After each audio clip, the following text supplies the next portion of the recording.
It's not shifting. Oh, no, it's doing it. Okay. Can you hear me now? And everything is okay? We can hear you. You can see the slide, lecture 77? That's correct. Yeah. Very good. I have started the YouTube, so everything should be fine. Let me start this lecture. Asmat Gurubhyo Namaha, Asmat Parama Gurubhyo Namaha, Asmat Sarva Gurubhyo Namaha, Shri Krishna Parabrahmane Namaha, Shri Lakshmi Nrsimha Parabrahmane Namaha, Shri Lakshmi Hayavadana Parabrahmane Namaha, Sarvam Shri Krishna Namaste. Okay. Last class we talked about some aspects of the question of Arjuna in the beginning of 5th chapter. The question goes, Sannyasim karmanam Krishna punaryogam chashamsasi yachreya yetayorekam tanme bruhi sunishchitam. This is the question of Arjuna. So in this class, we are going to talk about the relevance of the question as per Shankara Bhasya. We already covered most of it, like part of it or most of it last class, but we have to revisit because we are going to clarify Shankaracharya's view on the question of Arjuna even further in this class. So we have to give the background of the previous class at least briefly. That's what we're going to do. Before that, do you have any questions? Any questions during the last class? Anything in particular? Or should I start right now? I guess we can start. Okay, let me change the view here a little bit. Okay. See, the first question which pops up is, this question of Arjuna is not appropriate. That's what is the initial objection raised right at the beginning of this question. Why is it so? Lord Krishna has praised Jnana in the previous shlokas.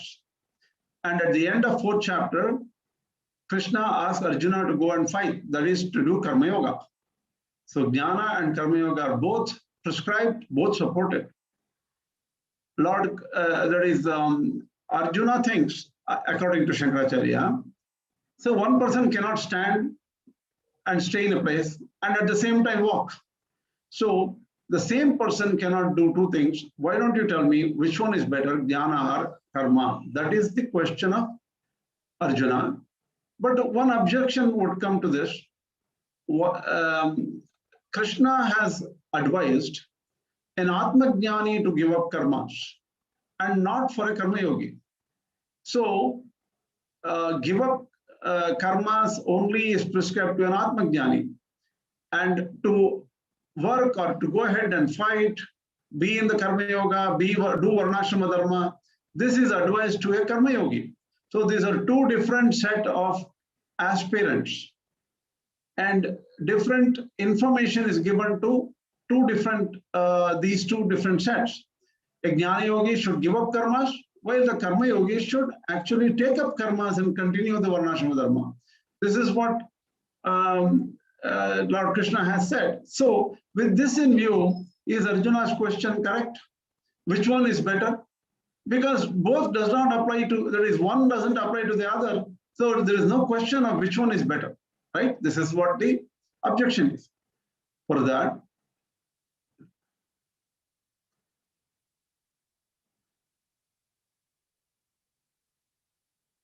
see here, Shankaracharya says,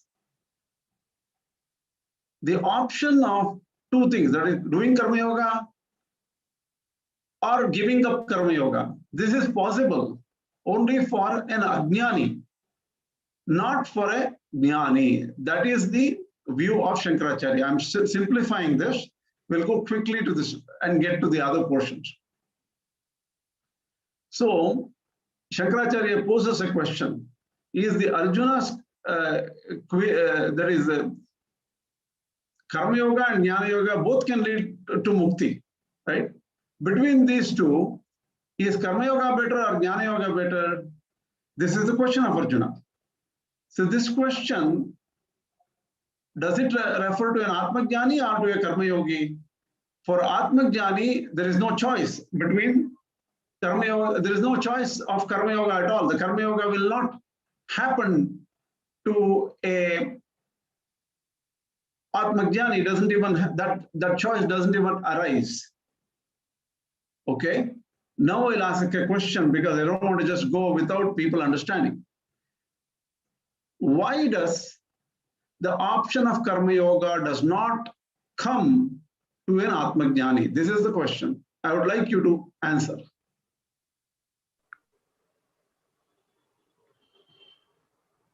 Because Anybody? Okay. Atma is akarta. Okay. According to Shankaracharya, Atma is akarta. Okay.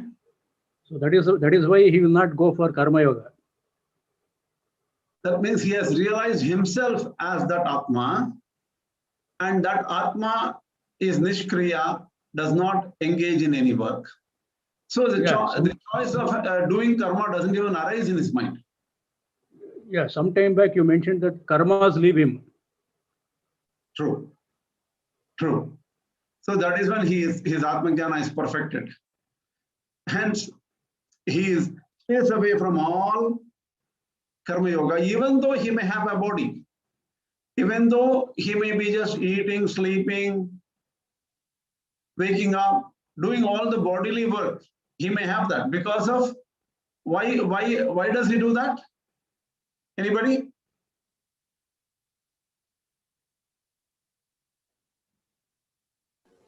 Because prarabdha karma, sharira dharana is important. Sharira dharana has to be done. Sharira cannot be abandoned. Correct. And due to prarabdha, the sharira is still sticking.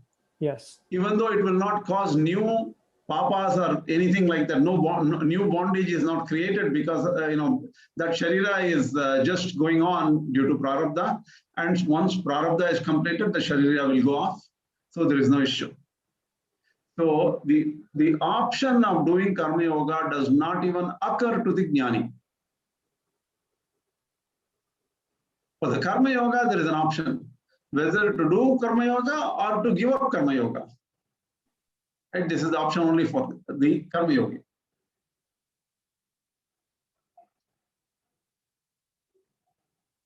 So a person who is a Jñani, who is at a stage where karma doesn't even come to his mind, he is known as a Paramartha Sannyasi or Vidvat Sannyasi. He is a realized person. He will not even do sannyasa karma. It's a very important thing to understand. The sannyasa karma. Please say. Does that mean when without consciousness they eat, sleep, everything? Something like that. No, don't say without consciousness. They will be conscious. They will be conscious. But they will not think that they are the karta. Okay. They don't have any activity, kartritva. All things are happening. They are moving around, talking and doing everything. But they don't have a feeling of the I am doing it. There is no I there. The power of prarabdha karmas and the greatness of Maya and also the power of Saguna Brahman makes all these things happen for them. They are not doing anything. Thank you. Okay. Krishna, in this context, right, I've seen in like matas and big places like that where these sannyasis live, they don't say the acharya ate. They say the food was eaten. Yeah? Or food was eaten.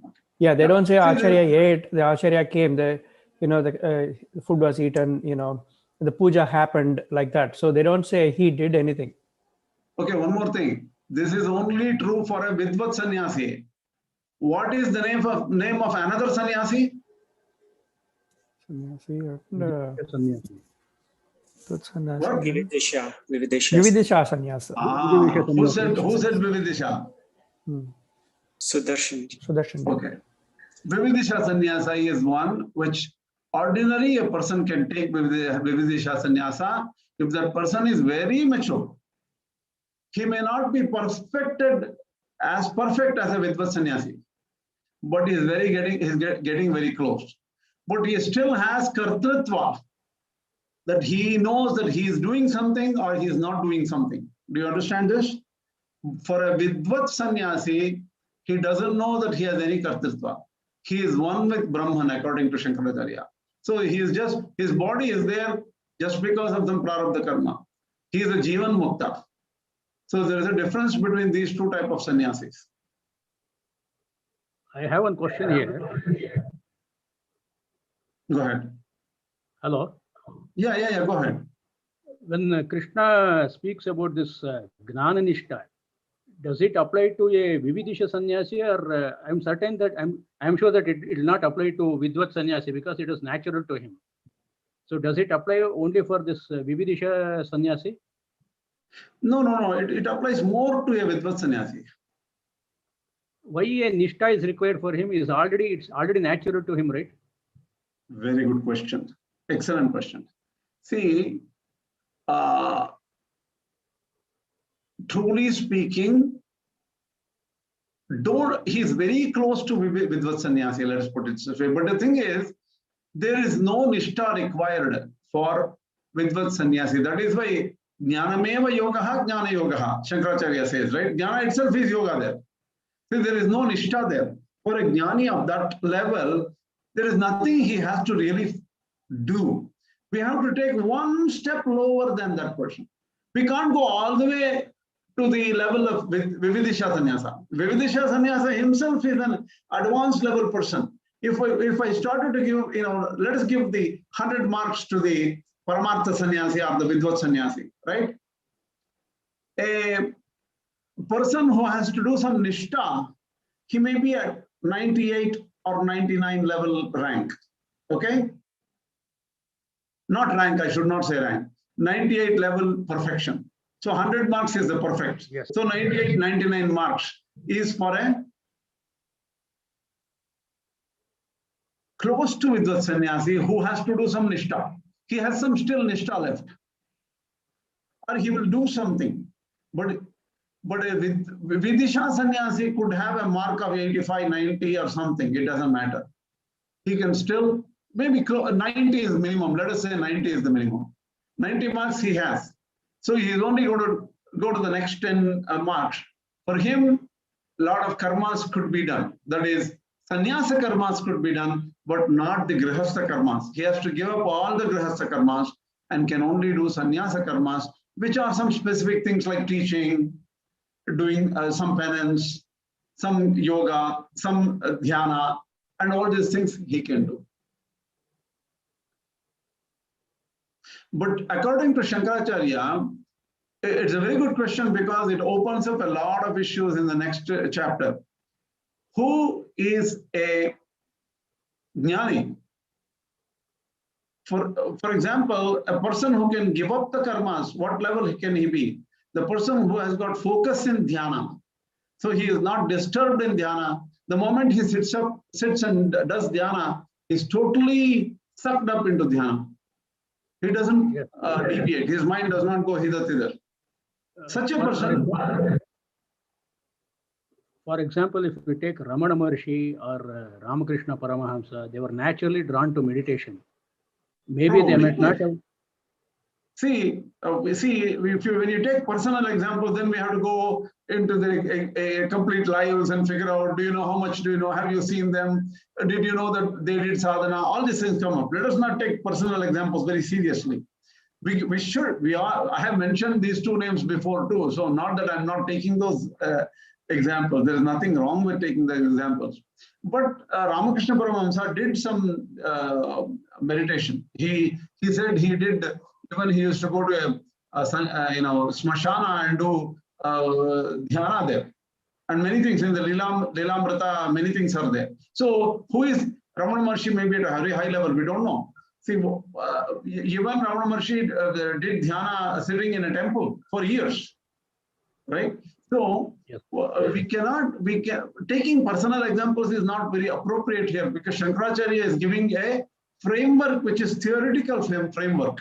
So Shankaracharya does not mention any examples at all in his Bhasya. So it's probably better to not mention any particular example, because each one may have different view of these great people. Nothing wrong with them, because they are very great.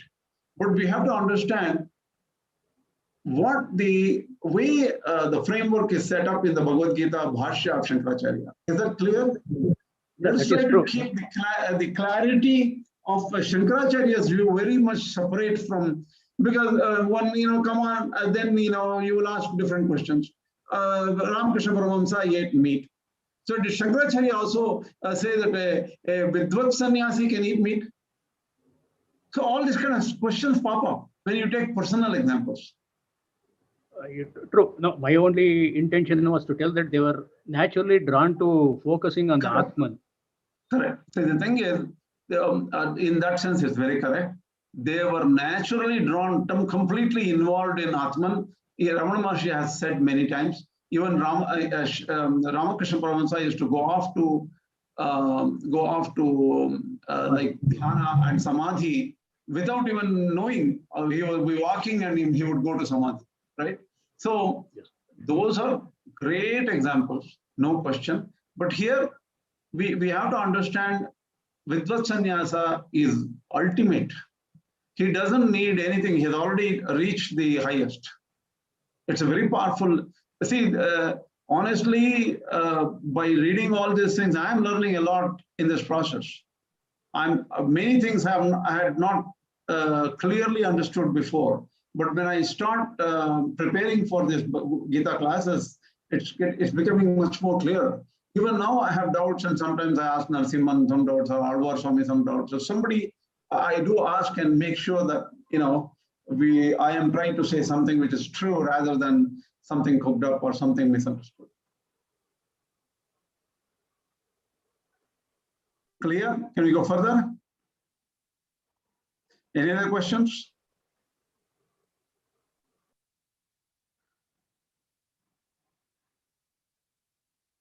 So for a Jnani, karma sannyasa, or giving up karmas, is something true to his state, natural. And hence, karma yoga does not occur at all in his dictionary.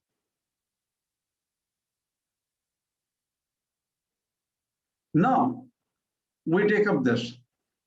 We know this is not as this is just a graphical summary of what we have talked about. For Jnani, both options of karma yoga and Jnana yoga does not occur. He has only one option. Giving up karma yoga is only one option for him. Why? Why is that? We have already talked, but I just want you to know. Why is for Jnani there's only one option? Anyone? Because he cannot do karma yoga anymore. Correct.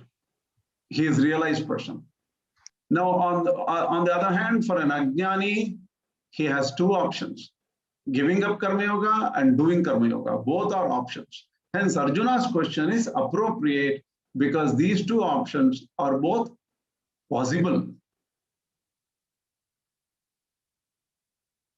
So now Shankaracharya continues his introduction to the 5th chapter, first shloka. This is not even, we haven't even started the 5th chapter, first shloka. Just an introduction. So Shankaracharya, somebody asks Shankaracharya, I'm sure many people during that time had different questions. So which slokas in the Bhagavad Gita confirm that Jnani has no karma? So Shankaracharya puts this question and answers it. Avinashitu tad vidhi yena sarvam idam tatam vinasham abhyasyasya na kaschit kartum arhati. This is 217. So this Atman is Avinashi, it is imperishable, and this Atman pervades everything. Nothing can destroy this Atman. Vinasham abhyasyasya na kaschit kartum arhati. Nobody can destroy Atman. Indestructible. So hence, for such an all-pervading Atman, what karma can be there? Karma cannot be there.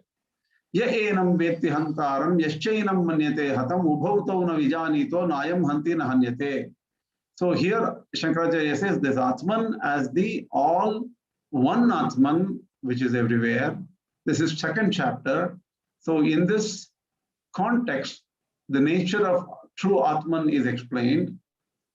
A person who thinks that this Atman can kill, or a person who thinks that this Atman is killed already, both of them do not know. Na ayam hanti, this Atman does not kill. This Atman does not get killed.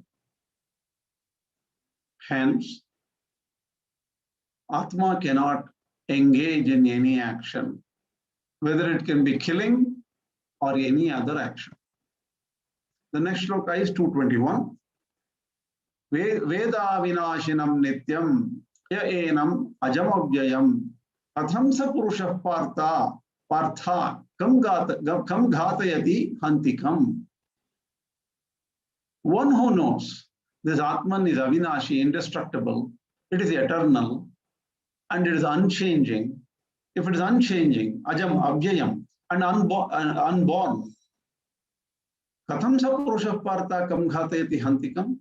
How can a person kill anybody or even assist in killing?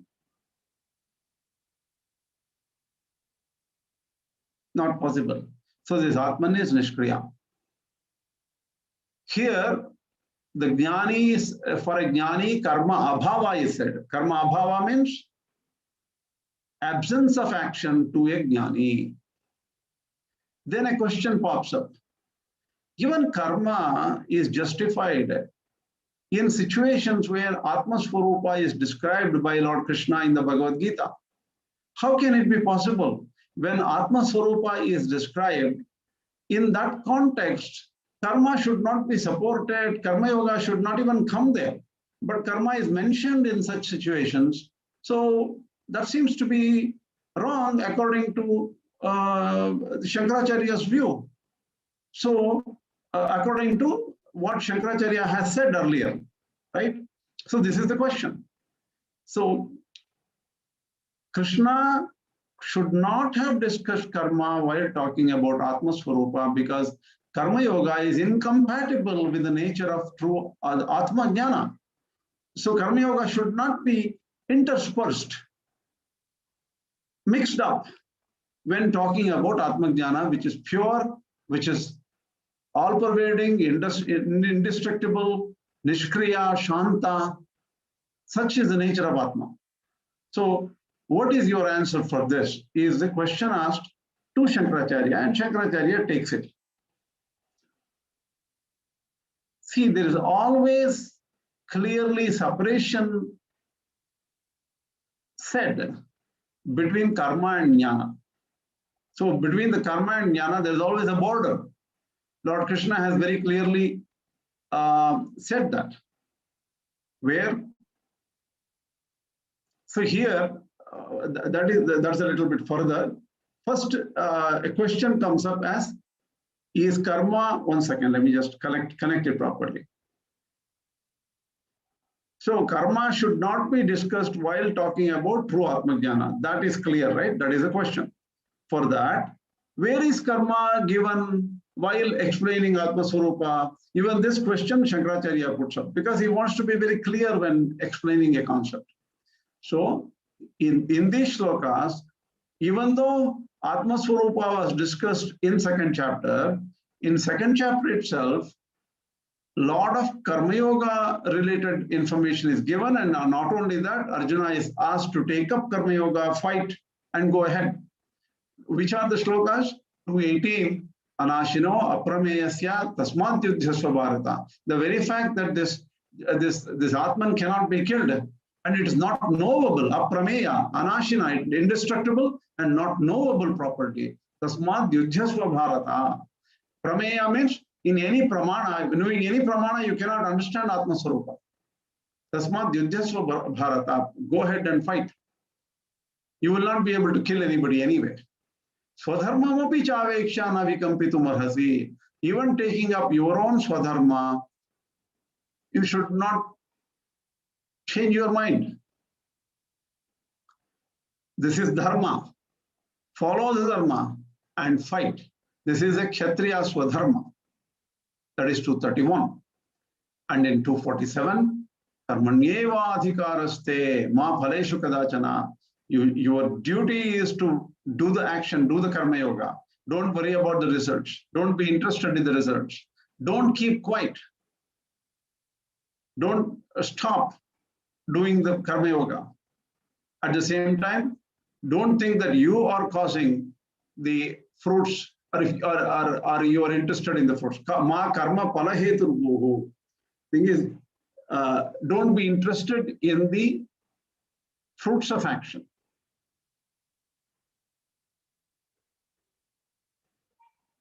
Or don't connect your actions to the fruits. That means because you did this, you got this fruit. That is not the truth. Don't connect your actions or your efforts to the fruits. They are disconnected. Very important point.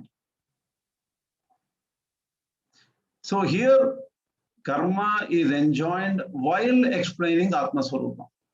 So the question initially was, why should somebody even talk about karma while explaining Ātma-Swarūpa? It is wrong message. Because Ātma-Swarūpa is against any action. It is like talking about darkness while talking about light. They don't go together. When there is light, there is no darkness. When there is darkness, obviously there is no light. You can't juxtapose them together. Shankaracharya says there is separation between karma and jnana, which is very clearly explained because the effect of karma is different. The effect of jnana is different. These two are totally different. The true jnana and effects are very different from the mithya jnana and its effects. The mithya jnana, the wrong knowledge, and its effects are different. Let's see what it is. See these shlokas. Jnana yogena sankhyanam karma yogena yoginam. That is 3.3. Jnana Yoga is for the Sankhya people.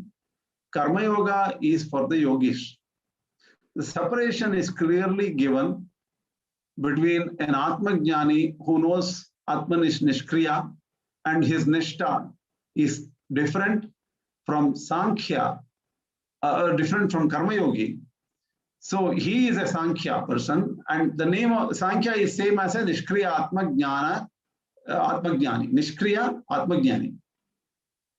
And Yoga Nishtha is for Karma Yogi, who is an Anatmavit or he does not know, he doesn't realize, he has not realized Atman. And there is one shloka in 3.17 which clearly says, Atmanyeva cha santushtaha tasya karyam na vidyate. One who is completely happy, blissful in Atman itself, he doesn't need to work at all. Yes, Atma ratireva syat Atma triptascha manavaha Atmanyeva cha santushtaha tasya karyam na vidyate. This is the whole shloka there. So he is totally engrossed in Atman. And for such a person, there is no work. Tasya karyam na vidyate. Further, karma, so clearly these shlokas say that there is no action, karma yoga enjoined, prescribed for a jnani. Further, karma is an anga for Atma-Jñana. That means, why is karma said, talked about when explaining Atma-Jñana? Because karma yoga is a prerequisite. It is an anga for Atma-Jñana. Where is it said? In 3.4, na karma karmanam anarambhat naishkaryam purushosmute.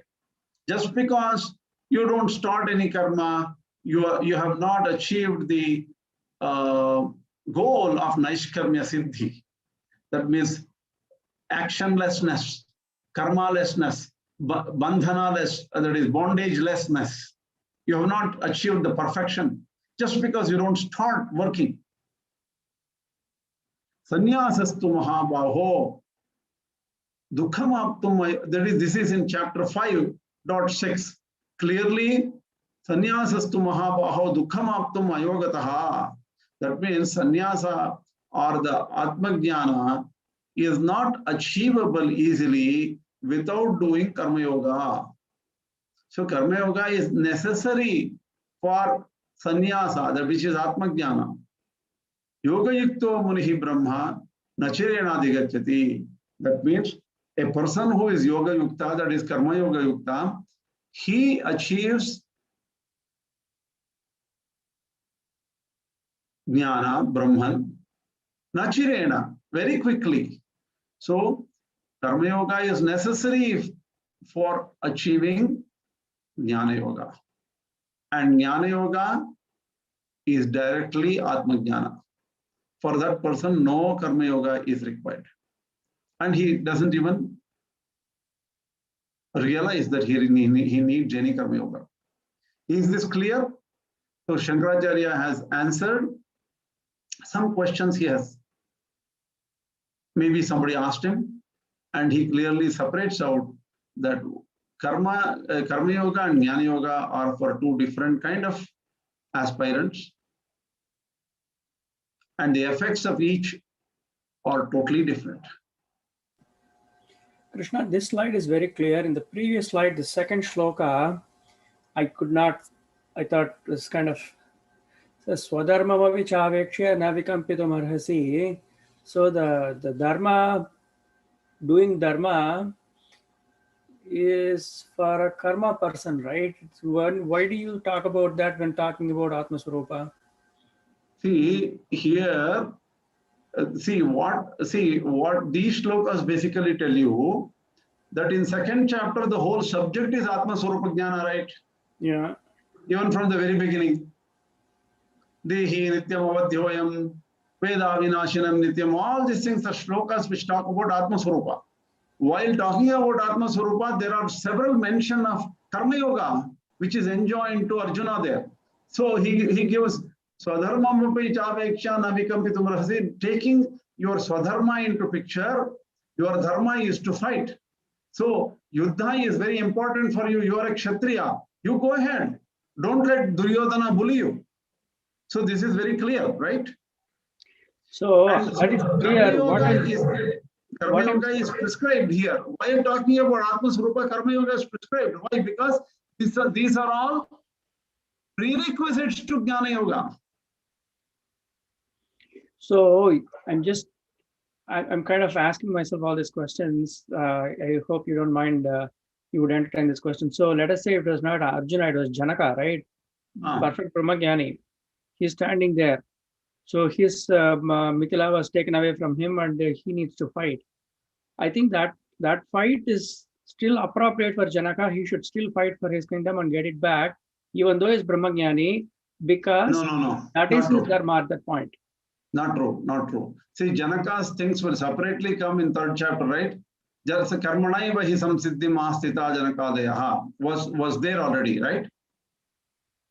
No, okay. So what I'm saying is, not Janaka, take any or Jada Bharata or whatever, pick a perfect Ātma-Jñāni if that Ātma Jñāni was Arjuna in Arjuna's place, would that Ātma Jñāni have to do this karma of Yuddha or no? Shankaracharya, according to Shankaracharya, if that Ātma Jñāni is a perfect Ātma Jñāni, these slokas do not apply to him. Only because it was Arjuna, Shankaracharya said, you go ahead and fight because that is your swadharma. You are still a karma yogi because you don't have the Ātma Jñāna yet. See, you could obviously, if Arjuna was an Ātma Jñāni, he wouldn't have asked Krishna to teach. I already know what to do. Okay, so let us say Arjuna was a perfect Ātma Jñāni. He did not ask, though the Bhagavad Gita was never born. But my question is, if an Ātma Jñāni is put in a situation where he has to act, I believe, based on my understanding, that Ātma Jñāni should act, and if it is Yuddha that action is needed, then he should do that Yuddha. And that Yuddha will still not stick to him. See, there is a small if there, right? The if is, suppose he is a perfect Ātma Jñāni, like a Janaka, whatever you mentioned, that's fine, right? He should still do Karma Yoga only for the sake of showing an example to the others. He himself does not require to do Karma Yoga there.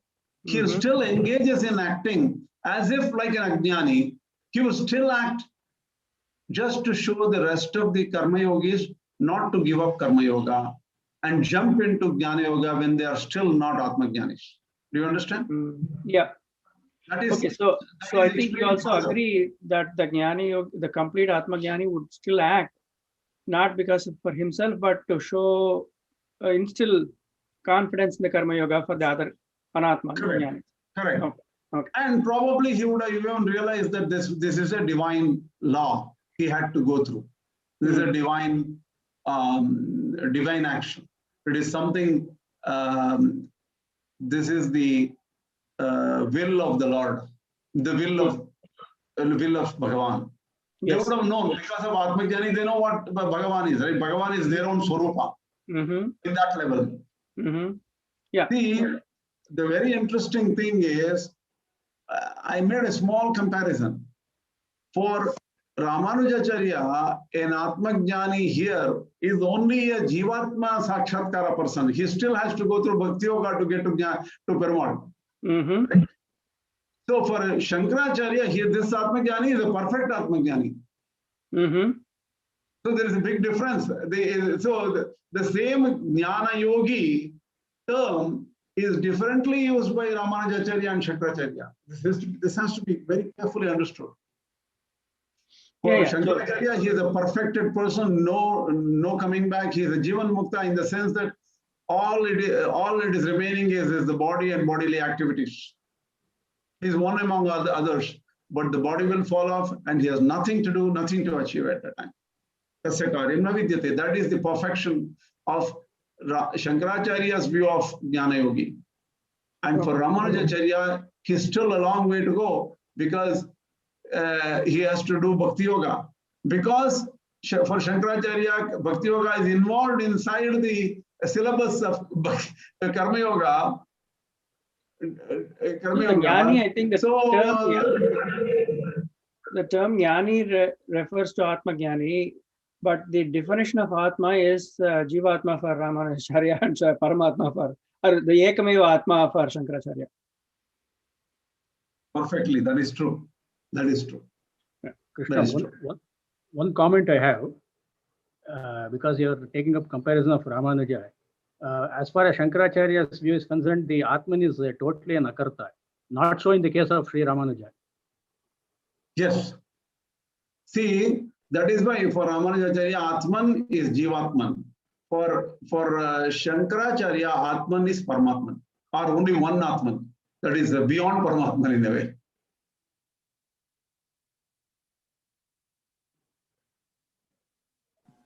Yeah, that Paramatman can be Akarta, but this Jivatma, until he gets Jnana, is still Karta. Correct. Correct. Yes. Krishna ji, if I may say something. So what I heard, I'm not too sure about the authenticity of the source.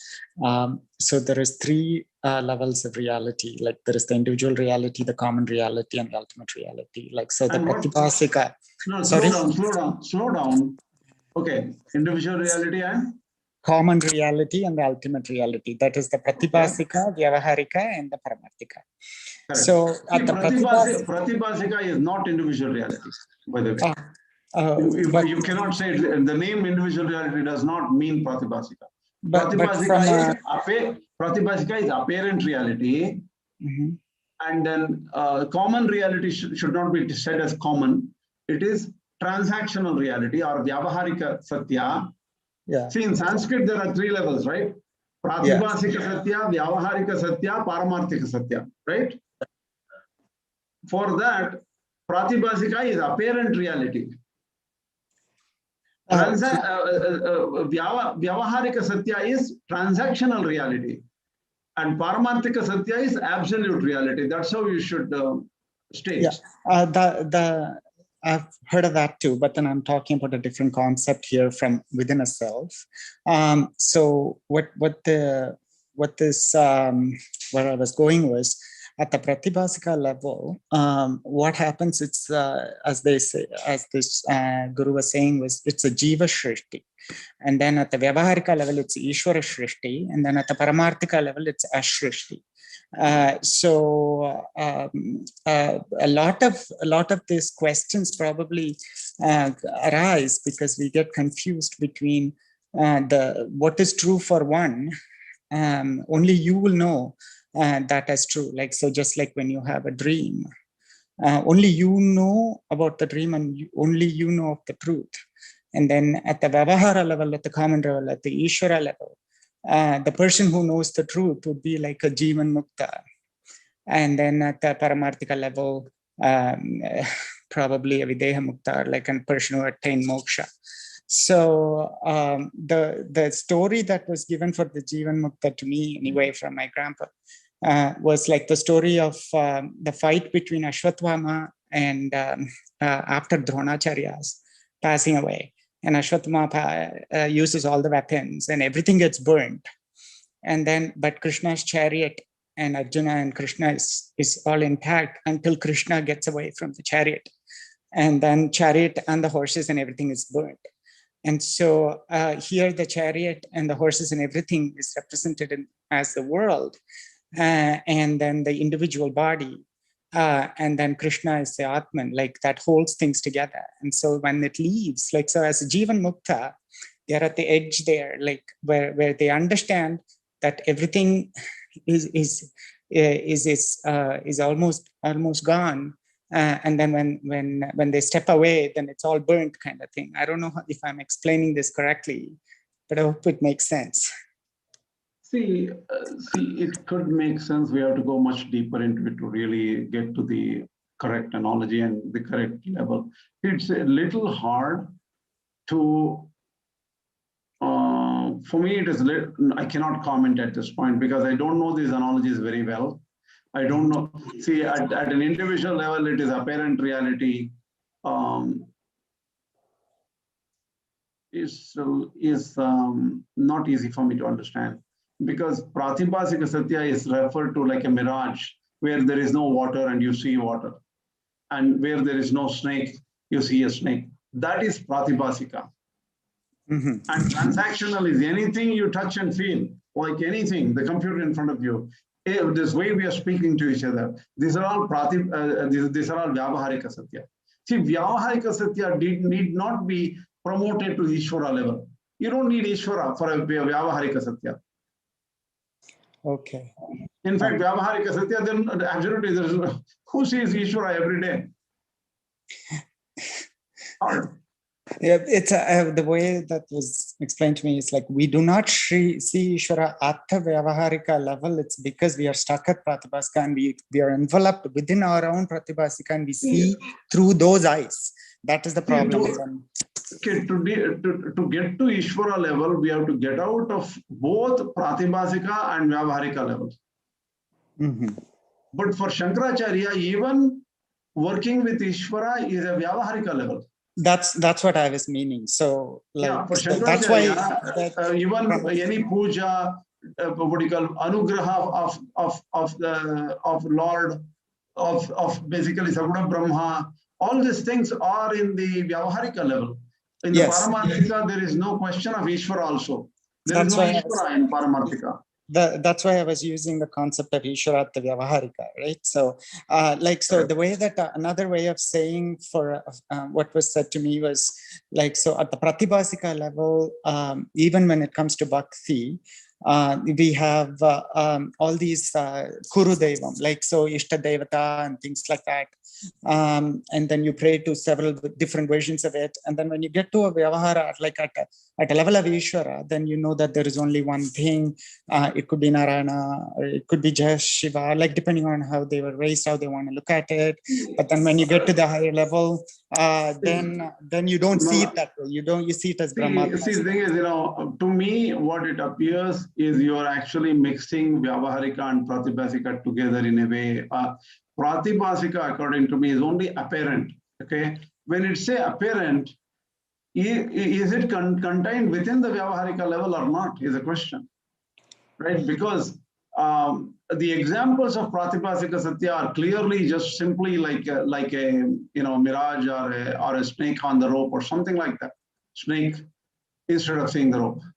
So the thing is, I don't understand why you are saying at a oracle, Ishta Devata level, which could be any type of Devatas. But that is not Pratibhasika. That is still Vyavaharika, according to me. Okay. Yeah, because I don't understand that as Pratibhasika for me, because even that is a Vyavahara. How did you know? Suppose somebody is born into a family where they worship Indra, right? So because of some karma, that person was born in the family. When he was a little kid, he used to go to Indra worship. So they did Indra worship. So that is still Vyavaharika. There was a teacher, there was parents and other people, they took him there and he started learning, and it becomes Vyavaharika to me. It is a relative reality. Relatively, everything is real there. It's still Vyavaharika, according to me. But in Pratibhasika, even relatively, it is not real. It's only true only for that person, or like only to their knowledge of that person. Right? That is a personal awareness, right? That's personal. See, I understand where you're going. Probably this Pratibhasika slowly gets into an individual view of world or something like that. Exactly. Yeah, that's how I was taught. So, which is still a little hard for me to digest that completely. Okay. I would leave it at that. We'll think about it, and maybe someday I will get extra information to figure out that may be right. I don't know. Just give me a second. Okay.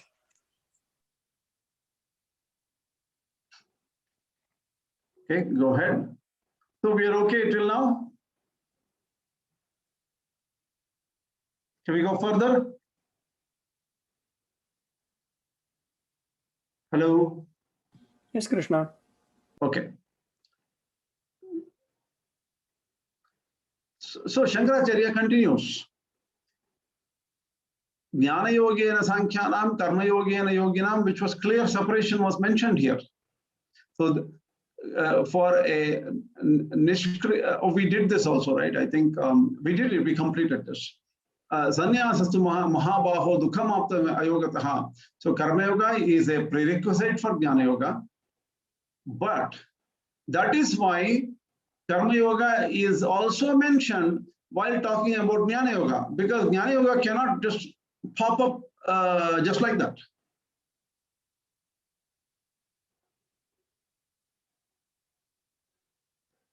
Arurukshor Muner Yogam Karma Karanam Uchate Yogaruda Sitaseva Shamah Karanam Uchate. This is 6th chapter, 3rd shloka. Shankaracharya says, for a yoga rudasya taseva shamah karanam uchyate. That means once a person is perfected in yoga, for him, mental calmness is there. And for that, Shankaracharya Shamaha, he uses in a different way. Usually, the word Shama is used in control of mind. If you control your mind, it is Shama. If you control your Indriyas, it is Dama. That's how they say, I think. But Shankaracharya takes Shamaha as complete giving up of all karma. Sarva karma tyaga is taken as Shama. That means for Shankaracharya, once a person is perfected in yoga, that person should give up all karmas. That is clearly stated in 6.3 according to Shankaracharya. So only a person, Arurukshoho Munir Yogam, a person who cannot focus while doing dhyana, is still trying to get there, but he cannot focus while doing dhyana. If he cannot focus on Atman, then he has to do karma yoga to get Chitta Shuddhi and clarity of mind, purity of mind, and then he will be able to focus. And once he becomes perfect on that, for him, all karma should be given up. That is clearly said in the 6th. So Shankaracharya goes ahead and says further, even for Agñani, the bodily activities to support body, just support health of the body, will not end up in creating more bondage. No sin is accrued. Papa is not accrued there. So Ātma Jñāni can take care of the body without being greedy and getting too much. The basic survival of the body he can do, and no papa or bondage will be caused because of that. And even for a person who is taking care of the body, he has to still do things like seeing, hearing, touching, smelling, eating, sleeping, breathing. All these things he does. While doing these things, an Ātma Jñāni should think that he is not doing anything. It is just happening. Because this is the nature of life, nature of body, nature of mind, nature of this is the dharma of all these things. So he should not think that he is doing anything.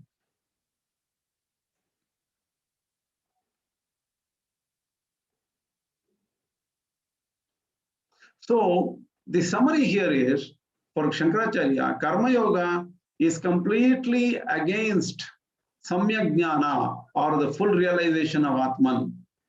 And not even in a dream, a Karma Yoga is prescribed to a Jnani. Karma Yoga is against true nature of Atma-Jñana. So this cannot be prescribed for a Jnani.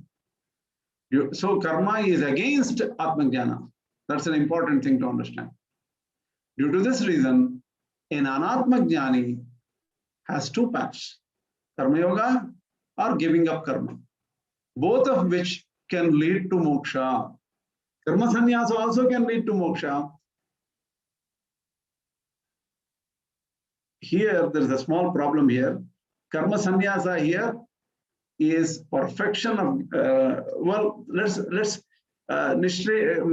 see, the thing is, these two paths are both, Karma Yoga and Jnana Yoga can both lead to moksha. We'll talk about this a little bit more seriously when we come to that particular shloka.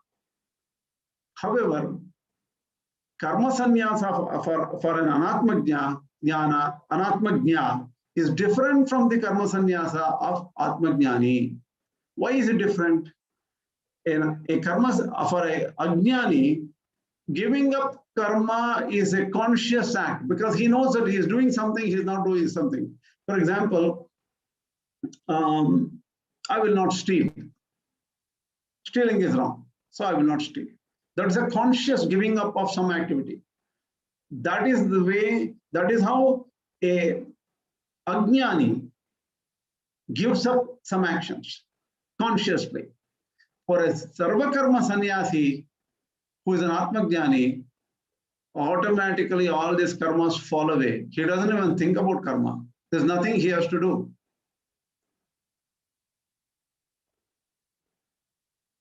So Karma Yogi, who is an Anatma Jñāna, that is Agñani, is still a karta. He thinks that he is the doer. He can do it. He can leave some karmas. He can pick up some karmas. This is like a Vividh sannyasi, according to one description I saw. Vividh sannyasi gives up the grahastha karmas but does not give the sannyasa karma, give up the sannyasa karmas. So while being a sannyasi, he can do some pujas also. That's a karma. For such a person, for a sannyasi, yama, niyama, etc. may be difficult. That is, yama, niyama, asana, pranayama, pratyahara is not easy. The Ashtanga Yoga, Samadhi Yoga, all these things are not easy. But for a sannyasa, he has to do, Vividh sannyasi has to do all these things. For him, it may be difficult to do. Then he can do Karma Yoga also. That means focusing on Atman, because the Yama, Niyama, Asana, Pranayama, Pratyahara end up in focusing of Atman, right? And if the focusing is difficult, he has to do Karma Yoga. And for Karma Yoga, once he does Karma Yoga and he gets Chitta Shuddhi, then he can graduate and go to that level of focus on Atman. Both of these people are not perfect, perfect in Jnana. They are not Jñanis, but they're lower level. One is better. It is a person who is doing Karma Yoga is still, his mind does not stay in Dhyana. But he can keep on doing at a higher level, Yama, Niyama, Asana, Pranayama, Pratyahara, Dharana, Dhyana, Samadhi and all, he can try. But he may not be able to perfect Samadhi. Because he cannot perfect Samadhi, he has to go back to Karma Yoga and get clarity of the purity of the mind. Is this clear? In fact, this is where Ramanujacharya's Jñani is like a person who can go close to become, that is, he has got focus on Jnana, focus on Ātma-Jñāna. But there, the limitation is, Ātma-Jñāna is what prescribed, what is said by Ramanujacharya. So if we cannot focus on Jivatma, then he has to go back to Karma Yoga and then perfect it. So these acharyas are, they are not talking two different things, but the terminology is very, very difficult to separate out. We need to be careful here, that's all. A true Ātma Jñāni gives up all karmas, but if he is like almost perfect, but not perfect yet, he can follow dharana, dhyana, samadhi, and he can try. But if he fails in the perfection, he has to go back to do Karma Yoga to perfect. Is this clear? Is it clear? Any questions? Yeah, so Samyak Jnana is obtained by a Jñānin, not by a Karma Yogin. That is the summary of this. Yes, true. True.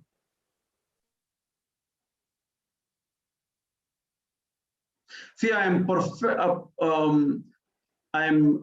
Knowing well, slowing down the Shankara Bhasya, because if we go very fast on Shankara Bhasya, we will miss everything. We cannot understand the later portions of Shankara Bhasya. Shankara Bhasya is very consistent, but it's at a different level, at a different way of speaking. We will understand the future chapters only when our concepts are clear here. Is this too slow? Do we have to speed up? No, this is fine. Okay. So now comes the first shloka of the 5th chapter. So till now, what did we discuss? We clearly discussed the introduction to this shloka by Shankaracharya and the difference between a perfected karma, a sort of mature karma yogi who can be more like a Vividh sannyasi, but immature karma yogi who has to do all the karma yoga all over, and a perfect jnani who is very different. So even a mature karma yogi may not be a perfect jnani. Perfect jnani has no karmas. So now this chapter 5 applies to only for a anatmajna or Agñani. So Arjuna says, Jayasi chet karmanaste mata buddhir janatana, tatkim karmani ghore mam niyojayasi keshava. Here both karma and jnana are possible.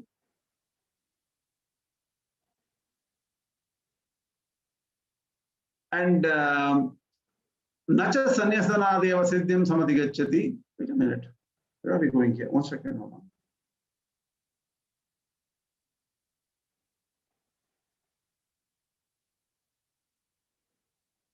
So, according to Shankaracharya, this does not apply for a Jñani, because for a Jñani, Karma Yoga is given up.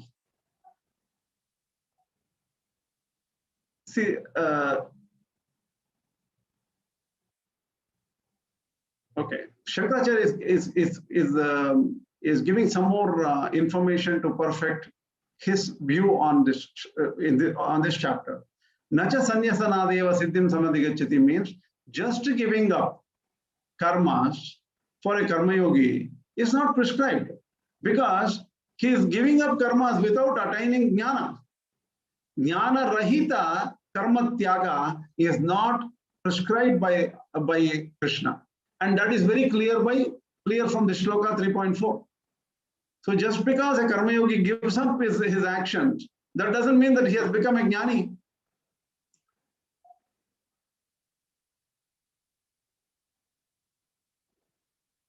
So Arjuna's question should be understood in this way. What is it? For a person who does not have Atma Jñāna, is karma sannyasa good or karma yoga good? Jayasi chet karmanaste mata buddhir janardana, tatkim karmani ghore imam niyojayasi keshava is actually 3.1, not 5.1. I sort of mistook it. This is the third chapter. There, karma and jnana are both possible. And between these two, why are you asking me to do karma when jnana is superior? That is the question asked by Arjuna in third chapter. And that is where just giving Lord Krishna immediately answers, saying that, look, if you just give up karmas without knowing Atma Jñāna, that is not good. So Krishna is saying in the third chapter, you first become a Jñani, and then you will be able to give up karmas. Till then, you have to do karmas for perfection of Chitta Shuddhi.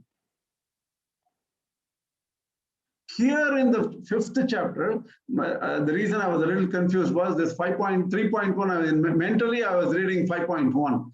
This is actually 3rd chapter information. In the 5th chapter, Sannyasam Karunam Krishna Punaryogam Tashamshasi Yachreya Yetayorekam Tanme Bruhi Sunishitam. He again says, Sannyasa is Parityaga Karmanam Shastriyanam Anushtheya Visheshanam. This shloka we will take up next time. What is the time now? It is 9:15. I think it's good to take this shloka next time. I don't want to confuse. And maybe I'm not in the perfect mood or framework to explain this shloka properly. Any questions?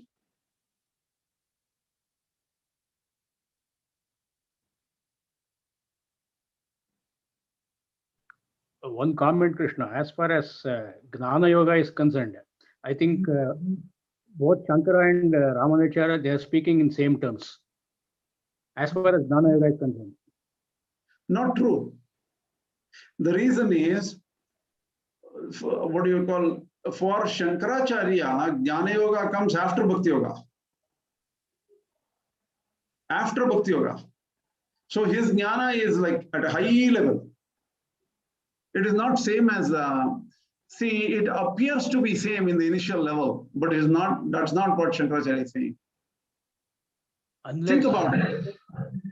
Yeah, that is right. As far as the concept-wise is concerned, as you told, Ramanujacharya Acharya is speaking about Jivatma, directly Shankara is talking of the Brahman himself. In that way, yes, you can... See, if Bhakti Yoga gets involved, there is still a concept of Bheda between the Bhakta and the Bhagavan, right? Bhagavan is highest, and the devotee is at the lowest. So the devotee is begging Bhagavan, and he is constantly offering himself, doing surrender to him and all those things. There is a Bheda Bhavana or difference, of a point of difference, right? That is two different acts. Bheda Drishti is there, right? For Samyak Drishti, for Shankaracharya, there is nothing. There is only Atman, completely one with Parabrahman. There is no second, no I, no self. Even if you take it, when we take it from the point of a focus on Atman, I think then when you see Jnana Yoga, both are speaking the same thing. Karma Yoga becomes a prerequisite. That is true. From perspective of from here, we are focusing on Atman. Then which Atman comes a question, right?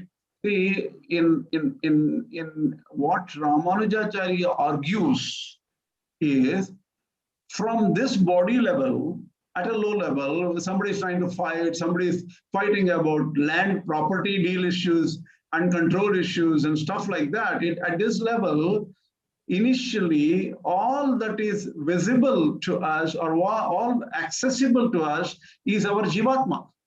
The Paramatma is hidden deep inside. He will not be visible to us. You can't even communicate with him. So unless you first realize who you are as Jivatma properly, Paramatma is not even visible to you. So Shankaracharya takes it at step-by-step, Ramanujacharya takes it step-by-step level. Initially, the first 6 chapters, Paramatma is hidden deep inside, he is not visible. Only Jivatma is visible, and you can do all the Karma Yoga to get the vision of the Jivatma, that is the self. Eventually, that has to go through severe Bhakti Yoga, and then finally, maturity of Bhakti Yoga comes, where Bhakti in Krishna comes. So Ramanujacharya's Bhakti is not just going to a temple and offering 3 flowers or some money or something else. That is not Bhakti according to Ramanujacharya. In Jivatma Jñana, one has to achieve, then realize the real Paramatma hidden in this universe. And then find, oh my God, he is so high above me.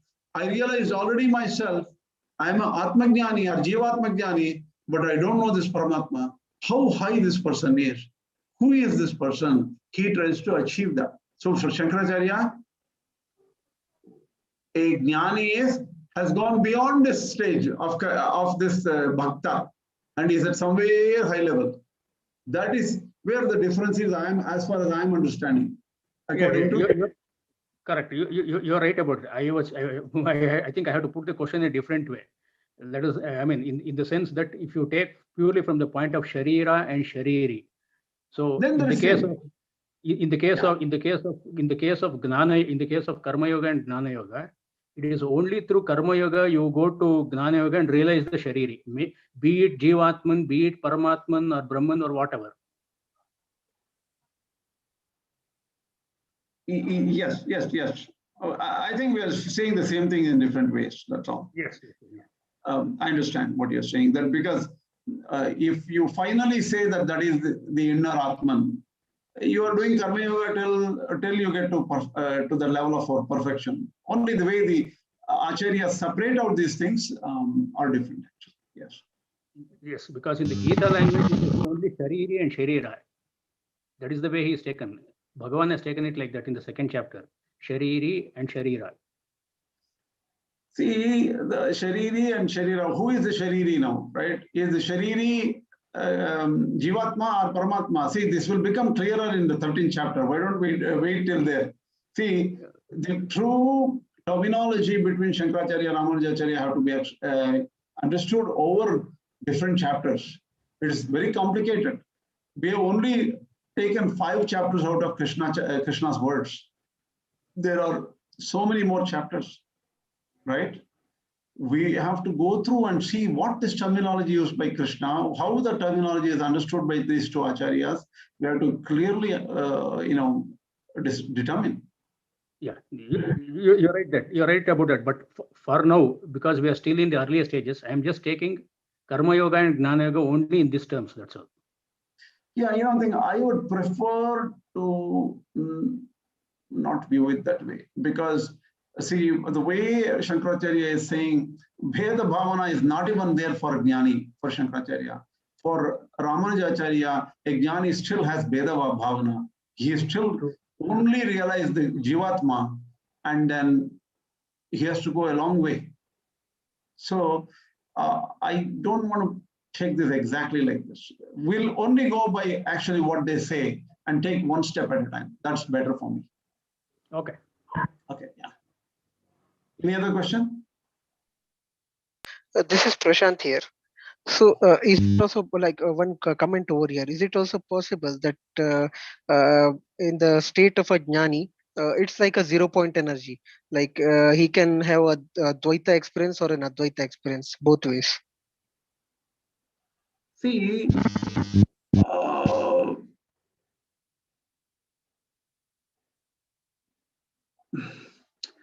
Shankaracharya does not support that so easily. What he says is, for a Jnani, he sees Jiva, that is Atma Ishvara Aikya. His Sharira is the only thing which is not is still there, sticking. He does not have any sin or papa or bondage. So he does not see this way we see the world. It's not like an option. If he has an option of Dvaita, that means, from Krishna's, if you take Lord Krishna, it is Bhagavan Krishna himself as the Jñani, highest Jñani, then is he seeing this universe? See, again, we will be doing a mistake by saying, how can he be perfectly same as another Jnani? Is he, then Ishvara and Jnani are same or different? All these questions pop up. So we should not take Krishna's example here. We have to take some other Jnani's example. Does he have an option to see the universe and also this one? And also, I would not agree with it. The reason is, for Bheda Jnana is gone for him, right? Then, because of the prarabdha, he will be seeing seeing the world also. Because of the prarabdha. From his viewpoint, he is not seeing Bheda at all. From the Jnani's viewpoint. From our viewpoint, we can say that he is seeing Bheda. From his viewpoint, he is not seeing multiple things at all.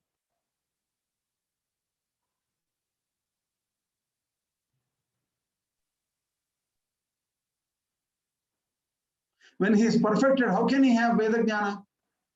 If he has Veda Jnana, he can do Karma Yoga also.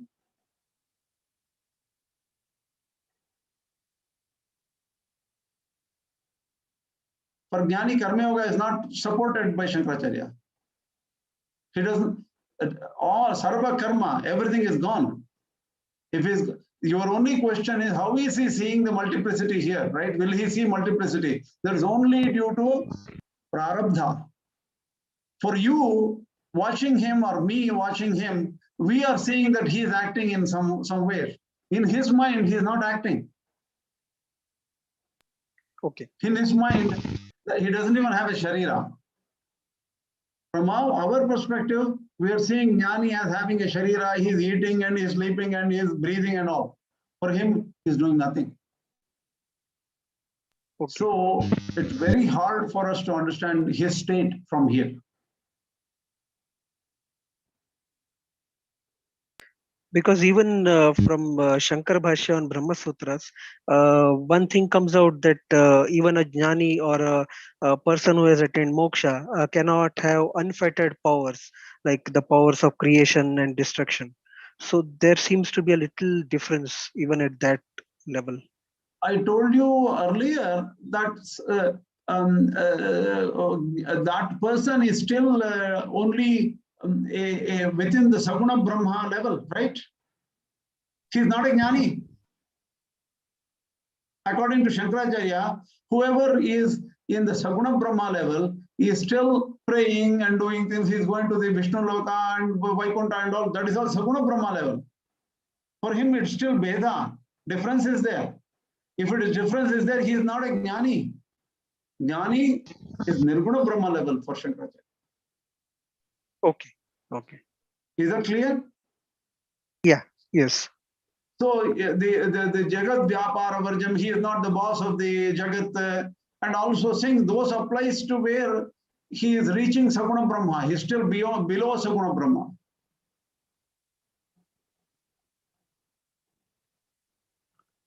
For Jnani, there is no, the Jagat does not exist for a Jnani, right? There is no two things. Yes. Jnani, he is only Atman and nothing else exists other than Atman. So he is Nishkriya. So Jagat Vyapara doesn't even apply to a Jnani.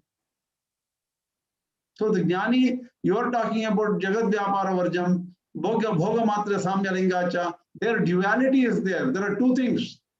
An aspirant who is getting perfected and Bhagavan who is there and who is the Jagat Vyapara, he is the boss of the universe, ruler of the universe. So there is Bheda there. Okay. Thank you. Any other question? Maybe I will ask this question, maybe you can take it up in the next class, but I would just like to stress whatever Prashant was asking, that how do we explain the Veda in the context of Bhagavan or Saguna Brahman then? Well, very simple.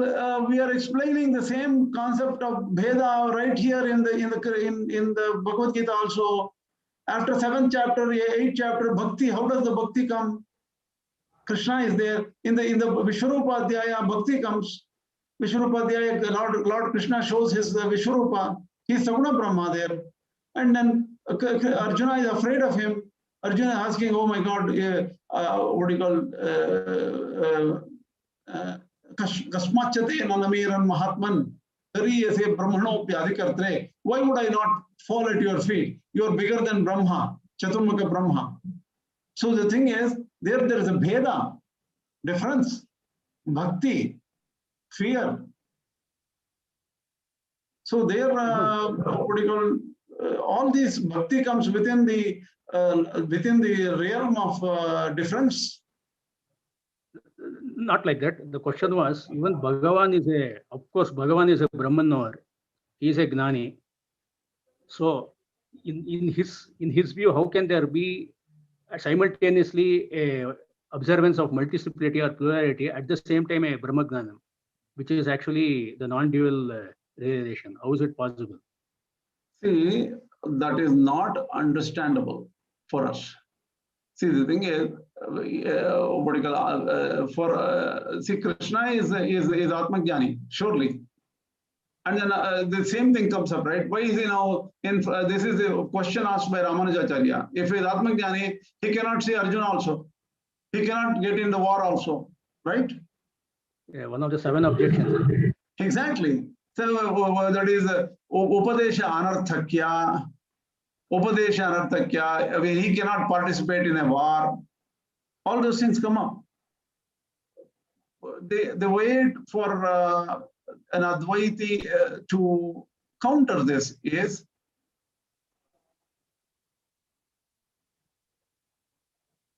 a Saguna Brahma is playing all this game of Leela to instruct the universe.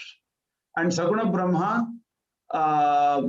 in that sense, he is not Nirguna Brahma. He is lower than Nirguna Brahma. In fact, Saguna Brahma will go away. Saguna Brahma is not real according to Shankaracharya. You know that, right? But Srishti takes place in a cycle, right? Endless cycle. So Srishti can say, that is all in the Mithya world. Creation itself is Mithya for Shankaracharya. Creation is Mithya. Saguna Brahma is Mithya. Krishna is Mithya. Vedas are Mithya. Everything is Mithya other than Atman, which is Nirguna. So this whole game of Leela, of teaching Arjuna and all occurs in the world of what do you call relative reality. In a way, Vyavaharika Satya. And Paramarthika Satya is different. Is only Atman and Atman only. Nishkriya, Shanta. That's it. So is Arjuna Jñani, is Krishna Jñani? Question comes up. He is Jñani only, but because he is Sarvana Brahma, he is teaching everybody in the universe using Arjuna as a nimitta, the whole concept of Vedic Upanishadic philosophy. And only when somebody goes through perfection, they will get to Nirguna stage. So Saguna Brahma has come down to one stage to communicate with others. Essentially, he is only Nirguna Brahma. Everything is Nirguna Brahma in that sense, essentially. Yes, not only Lord Krishna, even the Jiva is essentially according to Everything, Shankara. yes, everything is Brahman only. But the thing is, all these things are separated in this Mithya world. In the Mithya world is due to Anadi Avidya. And this Anadi Avidya is inexplicable to everybody. No system of thought has explained it properly. So this problem does not exist so powerfully in the as per Advaita. And once you accept that there is a Maya, then he is Maya lower to Lord Krishna or higher to Lord Krishna. There's a lot of complicated things come up. These questions are not important for Advaita.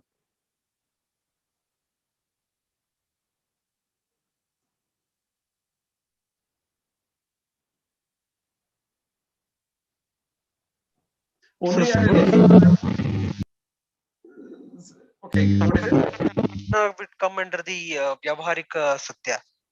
Yeah, Krishna will come under Vyavaharika Satya, obviously. And everything comes. Then where is this? So that is why Mamupa, see in Machitta Sarvadurgani, Mat Prasadat Parishyasi, the Machittaha and Yukta Asita Matparaha, all these words of Mat and I sense of Krishna, it refers to all the way to Nirguna Brahman. It doesn't refer to Saguna Brahman in many places, according to Shankaracharya. He taken as the I as the inner pure Atman, which is only one, which is Nirguna. Okay, thank you. I think these questions are very good because it will help you understand things better and better. See, even now, I have not understood it perfectly, but I'm slowly getting to get to the next level. And as far as I think, I'm not representing anything wrongly at this point. If I am wrong, I will let you know when I learn about it that I have done something wrong and you have to correct this particular view. I will tell you if I can find myself as something going in the wrong way. Thank you. It is becoming much clearer now. Okay, very good. Any questions from other people? They're all bored. They don't want to talk. Too late. Lots to digest, Krishna ji. There's a lot of info. It can be boring. Okay. Other people? Hope nobody's sleeping. I'm not sleeping, Krishna. Just the more I ask questions, this will go for another 4 hours. So I'm going to keep quiet. Okay, write that question down when you have it. It's important. Yes. Then we can take it up next time. Okay. This is a longer session today. So we will do it next time. Okay. Krishna, would you be posting this slide? Yes, I will post the slide. Oh my God, I'm a little behind on it. Yes, sir. Yeah, please. I will do that. You. Okay, don't worry. I will do Thank you. Today is a difficult day for me because at early morning, 5:30 a.m., I have to get up for the Buddhism class. It's already too late today. Okay. Thank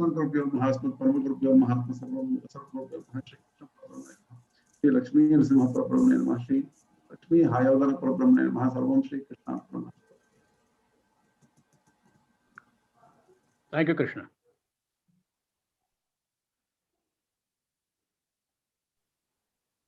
Thank you, Krishna. Thank you. Something is happening.